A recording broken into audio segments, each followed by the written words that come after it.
Amén. Bueno, una vez más, buenos días y bienvenidos todos. Que Dios les bendiga. Estamos aquí con el propósito de estudiar el tema de hoy, ¿no?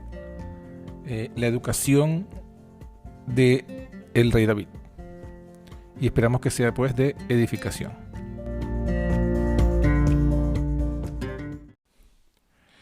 En el tema de hoy, la edificación, la educación del rey David, hacemos bien pues en leer algunos versículos de la palabra y recorrer brevemente lo que esta nos dice acerca de esta experiencia de David. Conocemos que David fue uno de los grandes profetas y reyes de la escritura del Señor, de la historia de Israel, no libre pues de errores y pecados, pero por sobre todas las cosas, digamos que en él el Señor pudo trabajar, obrar a través de él, fue un instrumento poderoso en las manos del Señor.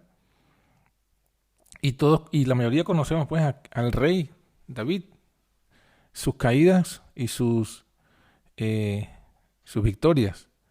Pero de verdad que también poco se habla de cómo llegó David a ser David, la educación de David. Y ciertamente la Escritura, cuando menciona a David, tampoco hace como con Samuel, por ejemplo. Con Samuel se habla, aún desde antes de nacer, la experiencia de su madre, y se menciona todo cómo fue que su madre milagrosamente lo pidió en oración, fue concebido y lo dedicó al Señor. De David se habla poco de eso, pero sí se mencionan algunos puntos que hacemos bien en tomar en consideración, que nos dan la pista de cómo fue pues la educación de David. Uno de los primeros textos que quiero traer al análisis es el momento cuando Dios decide revelarle a Samuel el rey que ya había escogido. Eso está en 1 Samuel capítulo 16, versículo 1. Dijo Jehová a Samuel: ¿hasta cuándo has tú de llorar a Saúl, habiéndolo yo desechado, para que no reine sobre Israel? Hinche tu cuerno de aceite y ven, te enviaré a Isaí de Belén, porque de sus hijos me he provisto de rey. Entonces aquí el Señor sutilmente o suavemente reprende a Samuel y le muestra pues que ya él había escogido el rey que iba a reinar. Aunque desde el principio Dios se opuso a este tipo de gobierno, a una monarquía en Israel, también Samuel, y Dios le había dicho a Samuel que no lo habían desechado a él como profeta, sino a Dios, porque realmente el rey de Israel era Dios. Pero el pueblo se dejó contaminar por los vecinos, por los pueblos vecinos, y vieron que todos tenían ese tipo de gobierno, también pidieron un gobierno similar, un gobierno de rey. Entonces, bueno, al final el Señor accedió, le dijo a Samuel que accediera. Se escogió primero a Saúl, pero Saúl al final fue desechado por su desobediencia, su rebeldía, su orgullo y su vanagloria. Entonces, Samuel quería mucho a Saúl, lo lloraba, y por eso es que Dios le responde estas cosas a Samuel.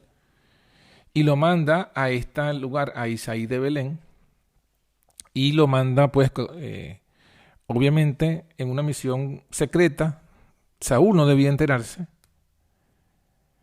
Y sin embargo, bueno, Samuel fue, y cuando llegó hasta la casa de Isaí, preguntó por los hijos, se lo trajeron, y él, Samuel, se nos revela en la escritura el proceso como Samuel fue pensando cada vez que los hijos eran, el hijo que le mostraban era el que Dios había escogido. Y lo hicieron en orden cronológico. Primero se le presentó el primogénito, el mayor, y luego así sucesivamente. Y al final no quedó ninguno. O sea, no le trajeron más jóvenes. Entonces fue cuando él dice, allí en el versículo 11, se han acabado los jóvenes. Y él respondió: aún queda el menor, que apacienta las ovejas. Y dijo Samuel a Isaí: envía por él, porque no nos asentaremos a la mesa hasta que él venga aquí. Es interesante notar que dos cosas, ¿no? Primero, el menor. Y hace tiempo que yo vengo, bueno, mi hija me ha comentado y hemos venido viendo, mi hija Nicole, y hemos venido viendo que siempre hay un propósito de Dios en escoger el menor. Dios llama al mayor primero, ciertamente, el primogénito. Pero resulta que ahí como que desde los primeros hijos que nacieron, Caín y Abel, hay como que una predisposición del primogénito de rebelarse y una disposición del menor de sí buscar al Señor. Pasó con Abel, que era el menor, pasó con Esaú, que era el menor perdón, con Jacob, que era el menor entre Jacob y Esaú. Y así ustedes pueden ir haciendo una lista de todos los que Dios llamó y que finalmente fueron fieles. Siempre está el menor, ¿no? Aquí vemos lo mismo. Vemos a David, que es el menor de todos, es el más pequeño, y no estaba jugando, no estaba perdiendo el tiempo, sino que dice aquí que estaba apacentando las ovejas. O sea, aún a corta edad ya tenía una responsabilidad y la estaba ejerciendo. Y su responsabilidad era el ejercer, el aprender y ejercer un oficio. ¿Cuál? El de pastor de ovejas. Y esto es ya una de las características de la educación israelita que Dios le había establecido. Los israelitas tenían por costumbre y por mandato de Dios instruir a sus hijos en algún oficio, aunque no se fuesen a dedicar a este oficio, igual tenían que aprenderlo en todos sus detalles. Y aquí vemos entonces a David aprendiendo y ejerciendo el oficio de pastor de ovejas. Y esto lo referimos porque más adelante lo vamos a ver que él mismo lo menciona como una parte fundamental en su educación, en el desarrollo de su carácter y justamente en su primer triunfo que le hizo famoso. Bueno, el versículo 12 dice, de 1 Samuel 16, envió pues por él y lo introdujo, el cual era rubio, de hermoso parecer y de bello aspecto. Entonces Jehová dijo, levántate y úngelo, que este es. Y Samuel tomó el cuerno de aceite y lo ungió de entre sus hermanos. Y desde aquel día en adelante, el espíritu de Jehová tomó a David. Levantóse luego Samuel y volvióse a Ramá. Entonces, bueno, aquí comienza, como lo dice la palabra, ¿no? David como ungido, como el ungido de Jehová, el nuevo ungido. Saúl había sido también ungido, pero así como había sido ungido, había sido desechado. Y ahora el nuevo ungido era David. ¿Por qué lo escogió el Señor? Evidentemente porque podía usar mejor a David que a Saúl. Dios quería seguir siendo el rey de Israel. De hecho, ese fue el título que le dieron a Jesucristo cuando lo crucificaron, ¿no? El rey de Israel. Porque Él es el rey de Israel. Él era el rey en este momento en que gobernaba los jueces a Israel. Cuando los ancianos piden un rey, entonces eso fue una apostasía. Sin embargo, Dios, en su conmiseración, entendiendo su dureza de corazón, accedió, pero quería que el rey humano fuese tan dócil a él para que realmente este rey humano fuese el reflejo de la voluntad del verdadero rey de Israel. Por eso es que, repito, desechó a Saúl y escogió a David. ¿Qué hizo David entonces dócil para este cargo? ¿Qué hizo a David que estuviese ya a esta corta edad, temprana edad, preparado para esta labor? Bueno, indudablemente la educación recibida de sus padres y la forma en la que él reaccionó a esa educación. Repito, lo vemos aquí en esta escena, cuando el profeta llega a casa de su padre. Él está, aunque es el menor de todos, él está apacentando las ovejas, está trabajando, está ejerciendo su oficio. Ahora, el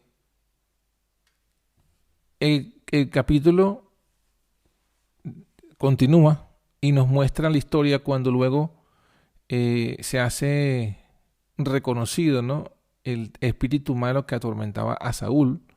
Acordémonos entonces que cuando dice que Dios había desechado a Saúl, no solamente lo desechó como rey, sino también no le habló más, no se comunicó más con él, ni por Urín ni por Tumín. Y entonces estaba un espíritu malo que atormentaba a Saúl, que había tomado posesión de Saúl.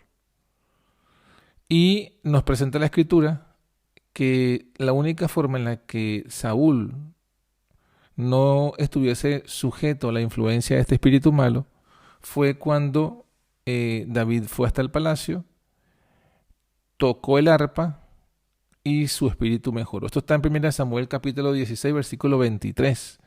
Cuando el espíritu malo de parte de Dios era sobre Saúl, David tomaba el arpa y tañía su mano, y Saúl tenía refrigerio y estaba mejor.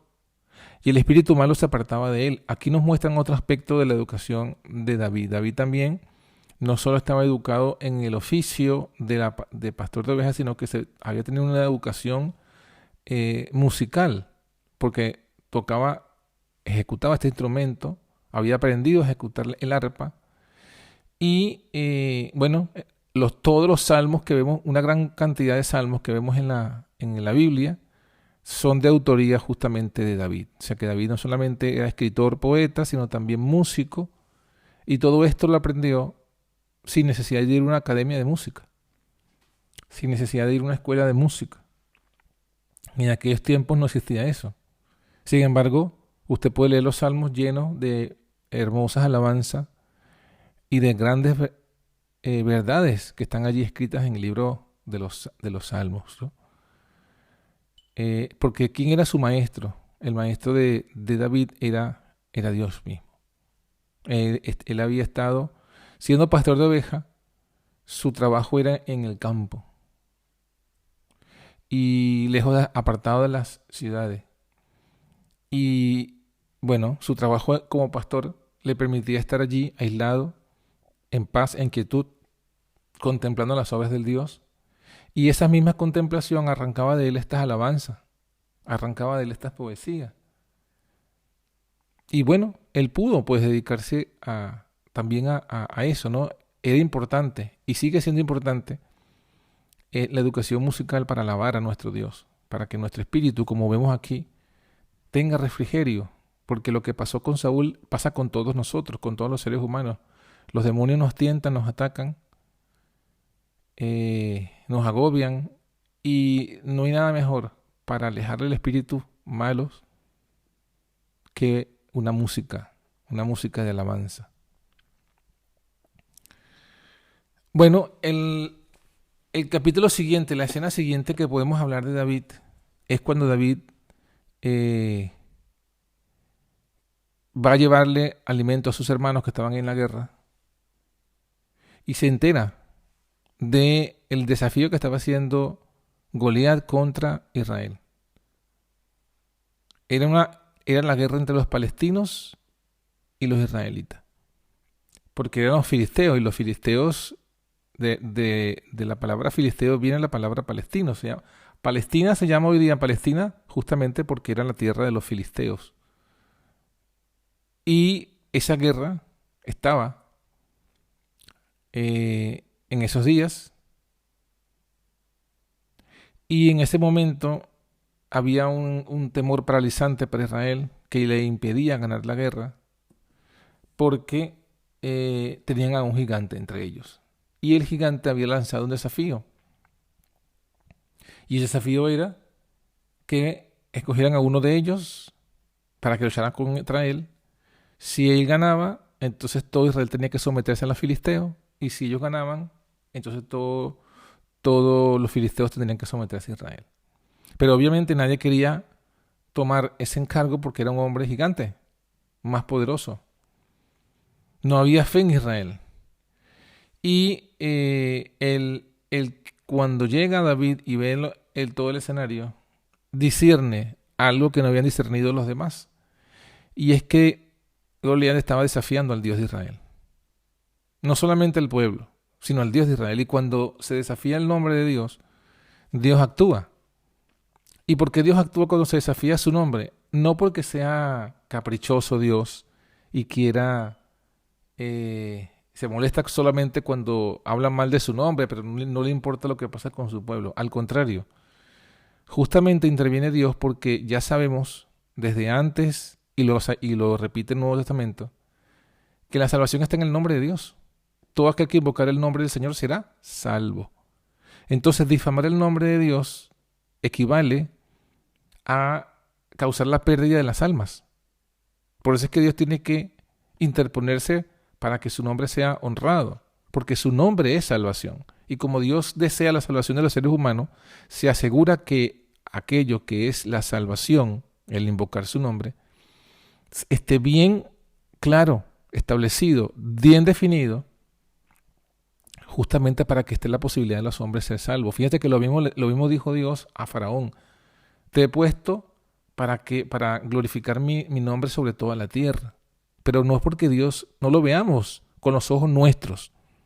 No veamos lo que Dios dice como si lo dijésemos nosotros y cargamos entonces a las palabras de Dios nuestro espíritu. Es que, claro, si Dios quiere honrar su nombre, es que Él está haciendo lo que yo haría y yo lo hago por vanagloria. No, Dios no lo hace por vanagloria. Dios lo hace porque en su nombre está la salvación. Y si su nombre está menoscabado, la salvación se menoscaba. David discernió entonces esto y él se ofreció. Y todos quedaron sorprendidos y hasta a su vez un poco reprendidos, porque él era el más pequeño, no solo de su casa, sino de todos los soldados. O sea, de todos los que estaban allí. No tenía entrenamiento militar, y eso fue una de las cuestiones que Saúl le dice. ¿Cómo iba a ir a lanzarse contra un guerrero ya entrenado militarmente, no solamente más alto, más fuerte físicamente, sino entrenado militarmente? David no tenía ningún entrenamiento militar, pero una vez más, la fe de David le hace responder esto, y lo le podemos leer en 1 Samuel capítulo 17, versículo 34. David respondió a Saúl: tu siervo era pastor en las ovejas de su padre, y venía un león o un oso, y tomaba algún cordero de la manada, y salía yo tras él. Noten, no era que David, bueno, se llevó el cordero, bueno, déjame cuidar los que quedaron. No, salía yo tras él, y lo hería, y lo libraba de su boca. Miren, tremendo pastor. Y si se levantaba contra mí, yo le echaba mano de la quijada y lo hería y mataba. O sea, aunque era un menor, el hijo más joven, tenía fuerza, porque dice aquí, para agarrar un león o un oso por la quijada y matarlo, esto me recuerda solamente a Sansón. Pero esto lo esgrime David no para vanagloria, sino como diciéndole a Saúl: este es mi entrenamiento. O sea, fuese león, dice el versículo 36, fuese león, fuese oso, tu siervo lo mataba. Pues este filisteo incircunciso será como uno de ellos, porque ha provocado al ejército del Dios viviente. Que él ha discernido que ha provocado al ejército del Dios viviente, y que realmente Dios va a estar con él en la batalla, Dios le va a dar la victoria, porque no hay nadie más gigante ni más grande que Jehová. Por supuesto que de la parte de David, él dice: yo tengo este entrenamiento. ¿Cómo yo logré vencer al león, el oso, y quitarle las presas que había tomado? Porque Dios me acompañó, porque Dios me bendijo, porque Dios me protegió en aquellas ocasiones. Por eso es que dice, este incircunciso será como uno de ellos. O sea, igualmente Dios, así como me dio el poder para vencer a aquellos animales salvajes, me va a dar para vencer a este incircunciso, porque ha provocado al ejército del Dios viviente. Entonces noten, en todas estas cosas, en todos estos pequeños escenarios que estamos mencionando, se muestra el discernimiento de David, se muestra la educación que David tenía, una educación superior a los demás, porque no tenía quizás el entrenamiento militar que tenían ellos, pero tenía un entrenamiento, no desde el punto de vista humano, no desdeñable, porque había luchado contra leones y osos. Pero además de eso, él sabía discernir la voluntad del Señor. Y por eso sabía que Dios lo iba a ayudar, porque realmente Goliat estaba, como dice la palabra, provocando a Dios, desafiando a Dios. Y Dios iba a interponerse. Pero evidentemente necesitaba un hombre de fe. O sea que David aquí está mostrando, o sea, Dios lo unge, porque ya Dios lo conoce. Pero David aquí está mostrando lo que ya Dios sabía, la preparación espiritual que tenía, además de la preparación física, además de la preparación, podemos decir, de su oficio, la preparación espiritual, el conocer al Señor. Que eso, dice la hermana Joya en el libro del Ministerio de Educación, el temor, bueno, lo dice la palabra en Proverbios, ¿no? El principio de la sabiduría es el temor de Jehová y la inteligencia es el conocimiento del Altísimo. O sea, que la verdadera sabiduría y educación es conocer al Señor. Pero no solamente un mero conocimiento teórico, sino un conocimiento experimental, un conocimiento relacional, un conocimiento de tu saber, así como cuando sabemos que va a ser nuestro cónyuge o nuestros hijos en dadas tal o cuales circunstancias, porque los conocemos. De esa misma forma, saber cómo va a actuar Dios dadas ciertas circunstancias, porque lo conocemos. No solamente por lo que Él ha revelado, no solamente por las experiencias que están relatadas en la Escritura, sino porque ya hemos experimentado y visto cómo Dios obra. Añadió David, versículo 37, Jehová que me ha librado de las garras del león y de las garras del oso, Él también me librará de la mano de este filisteo. Y dijo Saúl a David, ve y Jehová sea contigo. Vamos a terminar con este pensamiento que está en el libro de la Educación, en la página 45, que nos dice lo siguiente: tanto en la escuela como en el hogar, mucha de la enseñanza era oral. Está hablando justamente de los hebreos. Mucha de la enseñanza era oral. Y está hablando de qué escuela, porque allá no habían colegios públicos o privados.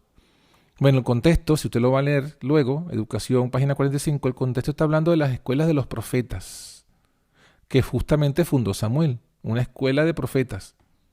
O sea, el profeta fundó escuelas, justamente para paliar la negligencia que la mayoría de los padres hebreos tenía con sus hijos, porque la educación debía ser en el hogar.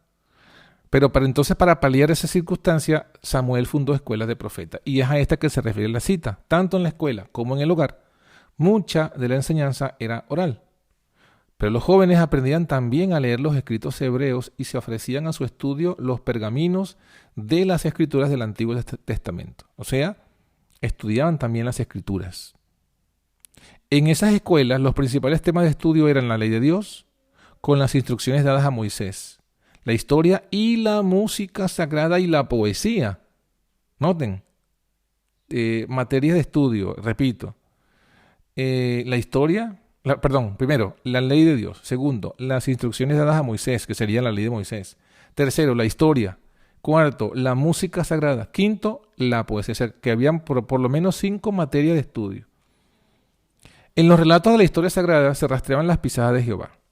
Se hacían notar las grandes verdades presentadas por medio de símbolos en el servicio del santuario. Y la fe abarcaba el objeto central de todo el sistema, el Cordero de Dios, que había de quitar el pecado del mundo. Entonces fíjense que en la historia no era la historia como se estudiaba, el enfoque que se hacía de la historia, no era simplemente conocer fecha, era, como dice aquí, rastrear las pisadas de Jehová, o sea, cómo Dios intervino en la historia, porque Dios interviene en la historia. Y esa enseñanza todavía se adolece porque en ninguna escuela, incluyendo tristemente las escuelas cristianas de cualquier denominación, no se aborda esto, no se menciona, no se rastrea las pisadas de Jehová en la historia, no solamente sagrada, sino en la historia secular, la historia del mundo. ¿Qué más dice? Las grandes verdades también se hacían notar, las grandes verdades presentadas del santuario, o sea, se estudiaba el santuario, el servicio del santuario, enfocado el santuario en el tema del Cordero de Dios. Continúo, se fomentaba el espíritu de devoción y no solo se enseñaba a los alumnos que debían orar, sino la forma de hacerlo, de acercarse al Creador, de ejercitar la fe en Él y de comprender y obedecer las enseñanzas de su espíritu. O sea, aquí tenemos otros elementos de materia de estudio en estas escuelas. El intelecto santificado sacaba del tesoro de Dios cosas nuevas y viejas, y el Espíritu de Dios se manifestaba en la profecía y en el canto sagrado. Estas escuelas llegaron a ser uno de los medios más eficaces para estimular la justicia que engrandece a la nación. En gran escala contribuyeron a poner el cimiento de la maravillosa prosperidad que distinguió a los reinados de David y Salomón. Entonces, la prosperidad que distinguió, que fue la era de oro de la historia de Israel, que fue los reinados de David y Salomón, el resultado, o sea, eso vino como resultado de la escuela de profetas que estableció Samuel, en donde se enseñaban estas cosas y donde David también seguramente estuvo y aprendió. Entonces, bueno, hacemos bien en reflexionar sobre esto para que también nosotros nos acerquemos lo más que podamos a este sistema de educación y a estas materias de estudio. Los principios enseñados en las escuelas de los profetas eran los mismos que modelaron el carácter y la vida de David. Ahí está. Los principios enseñados en las escuelas de los profetas eran los mismos que modelaron el carácter y la vida de David. La palabra de Dios fue su maestro. De tus mandamientos, dijo él, he adquirido inteligencia. Mi corazón incliné a cumplir tus estatutos. Eso indujo a Dios a decir de David cuando lo llamó para ocupar el trono, que era un varón conforme a mi corazón. Entonces, bueno, ahí tenemos un poco, un aspecto, una visión del carácter que tuvo David, de la educación que tenía y justamente el resultado de gloria para la nación,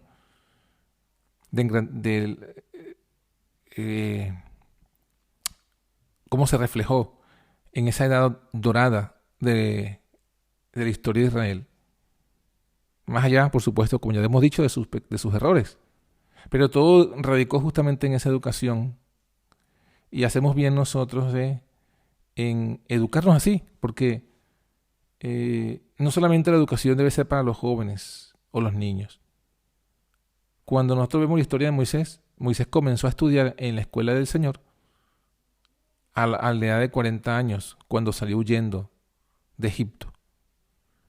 Y cuando se educó por 40 años, también como pastor de ovejas, entonces estaba preparado para guiar a Israel a salir de Egipto. Entonces, nosotros también, pues, si aún no tenemos 80 años, aún podemos seguir educándonos como Moisés se educó para liderar, pues, lo que Dios haya colocado en su mente, en sus planes, de aquello que tenemos que liderar. El ejemplo lo tenemos aquí, cómo fue David y lo que fue el resultado de esa educación, de esos principios que engrandecen a la nación.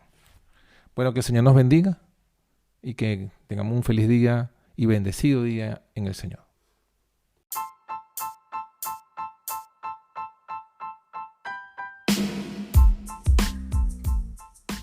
Y así finaliza por hoy nuestro podcast.